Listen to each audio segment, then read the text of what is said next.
Alléluia. Nous allons parler aujourd'hui de l'autonomie de l'homme et la conception du monde. Certains voient ceux du monde et ils disent, oh, mais je vois en lui du partage, de la compassion et autres. Donc, il connaît Dieu. Comme je le disais, ils sont toujours dans une conception du bien, du mal. Moi, je vais aller au-delà. Parce que ça, c'est une conception de personnes qui ne regardent pas Dieu, qui regardent juste par rapport à eux. Oh, il m'a fait du bien, il va hériter du royaume des cieux. Il est sympathique avec moi, il est sympathique avec mon voisin, il est sympathique avec mon proche, peut-être le village ou bien la ville haute. Il va aller au royaume des cieux. Mais qui a dit que le royaume des cieux, c'est d'abord basé sur l'homme? Le royaume des cieux est basé d'abord sur celui qui l'a construit. Donc la première chose, c'est de regarder déjà la gloire de celui qui l'a construit. Puis après, regarder à ses habitants. Quelqu'un qui arrive dans un royaume, il dit, je peux honorer, allons même à cette extrémité, pour qu'on comprenne bien. Il dit au roi, toi je ne t'honore pas. Je n'ai que faire de toi. Bon, ces citoyens quand même, tes citoyens, je vais les honorer. Mais on va lui dire, mais qu'est-ce que tu as? Qu'est-ce que tu as? Tu arrives dans un pays, tu maudis tous les jours le président et tu dis, ou le royaume, c'est un royaume. C'est pas une république, c'est un royaume. Tu maudis le roi et tu dis non, ces citoyens, tu vas les honorer. Soyons sérieux. Soyons sérieux. La charité est ordonnée. La charité dans un royaume est ordonnée. C'est ceux qui n'ont pas non plus une conception de hiérarchie qui vont dire non, honorer le roi, c'est la même chose que honorer le serviteur. Jamais de la vie. On honore d'abord le roi. Et qu'est-ce que le roi dit? C'est là où ça devient encore plus intéressant. Le roi dit, on demande au roi quel est ton nom. Le roi dit, je suis. Que lui dit le monde? Tu n'es pas. Tu n'existes pas. Le monde dit au roi, tu n'es pas. Or, lui-même, son nom, c'est je suis. Si vous deviez considérer que quelque chose existe, au-delà de vous, considérez que c'est moi. Moi, je suis. J'ai toujours été. Je suis. Vous-même, vous êtes venu à un moment, il y a eu un commencement pour vous. Moi, je n'ai ni commencement, ni fin. Je suis. Voilà mon état, je suis. Et le monde lui dit, tu n'es pas. Premier sacrilège. Rien que cela, ça suffit. Dans lui, sa définition de sa personne, le monde vient lui dire non, tu n'es pas, tu n'existes pas. Et le monde dit, tu n'existes pas. Comment un chrétien doit comprendre cela? Lui qui se base toujours sur, comme si le paradis dépendait uniquement des relations des hommes entre eux.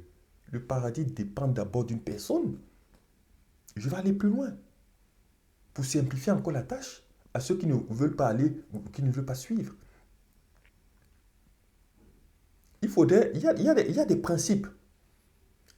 Quand quelqu'un définit la loi, il crée son monde. Il dit, voici la loi associée à ce monde. Tu marcheras comme ça. Les voitures iront comme ceci. C'est une conception. Dieu a créé le monde. Dieu a des commandements. Il a des principes. Et il a créé le monde selon ses principes. Et il dit, c'est ainsi que le monde doit évoluer. Il avait communiqué un principe à Adam. Il lui a dit, ne mange pas de ce fruit, mais tu mangeras de tout le reste. Mais qu'est-ce qui a causé la chute d'Adam? C'est parce qu'il n'a pas respecté le principe, un principe. Donc Dieu a des principes. Le monde vient lui dire, ok, tu as tes principes, mais nous n'avons que faire de tes principes. Voilà comment nous allons marcher.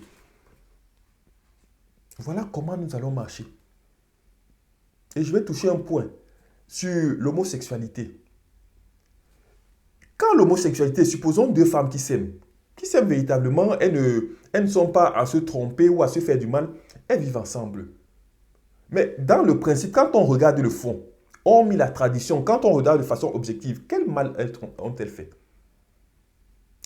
Elles sont libres, elles sont adultes et elles ont décidé de vivre ensemble.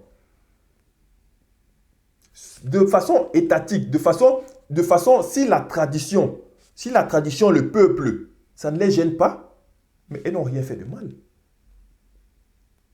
Mais d'où provient le mal? Le mal provient quand Dieu dit, je vous ai créé. Hormis vos traditions, c'est pour vous. Ça veut dire, vos traditions nous concernent. Moi, je n'entre pas dans vos traditions. Moi, je vous donne mes principes. Je vous ai créé et je voudrais qu'un homme soit avec une femme. Je ne voudrais pas deux femmes ensemble. Je ne voudrais pas deux hommes ensemble. Moi, c'est moi qui vous dis. Tous ceux qui vont aller contre cette règle, ce n'est pas contre un État. Si vos États vous permettent ou ne permettent pas, ce n'est pas mon problème. Mais au jugement, sachez que vous ne pouvez pas avoir par mon royaume. Parce que moi, j'ai établi un principe. Donc, l'homosexualité, le problème, ce n'est pas d'abord la société. Le problème, c'est Dieu. C'est le jugement dernier. Donc, quelqu'un qui ne croit pas au jugement dernier, mais il n'a qu'à faire ce qu'il veut. Si sa société lui permet d'être cela, mais qu'il choisisse son état. Mais s'il croit au jugement dernier, c'est là où il aura un problème. Parce qu'il ne pourra pas entrer dans le royaume de Christ. Donc nous comprenons bien qu'il y a des principes du monde qui peuvent choquer ou ne pas choquer selon les traditions, selon les conceptions du peuple. Mais au dehors de cela, Dieu qui a créé le monde, il a créé le monde avec ses principes. Et celui qui va contre ces principes, il pourra tout faire sur la terre, avoir même son bonheur, sa joie, être célébré du monde. Mais quand il va passer devant le jugement dernier, il ne pourra pas entrer dans le royaume de Dieu. C'est pour cela, devant les hommes, il peut être bon, mais devant Dieu, il ne sera pas bon.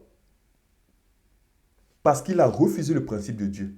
Donc, comprenons bien, celui qui dit que Dieu n'est pas, il n'a rien fait aux hommes. C'est à la créature, c'est au Créateur, à son Créateur. Celui qui dit qu'il peut aller avec une personne du même sexe que lui, ce n'est pas la créature, c'est au Créateur. Et le Créateur a son royaume. Donc, c'est ce royaume. Nous parlons du royaume, nous ne parlons pas de je me sens bien sur terre ou je ne me sens pas bien sur terre. Nous parlons du royaume qui va accéder au royaume des cieux. Donc, ceux qui le disent, le royaume des cieux ne leur sera pas ouvert. Bon, maintenant, comme je le disais, s'ils ne croient pas au royaume des cieux, ils sont libres de faire ce qu'ils veulent, selon la conception de leur société. Que le Seigneur nous bénisse. Il nous a créés libres.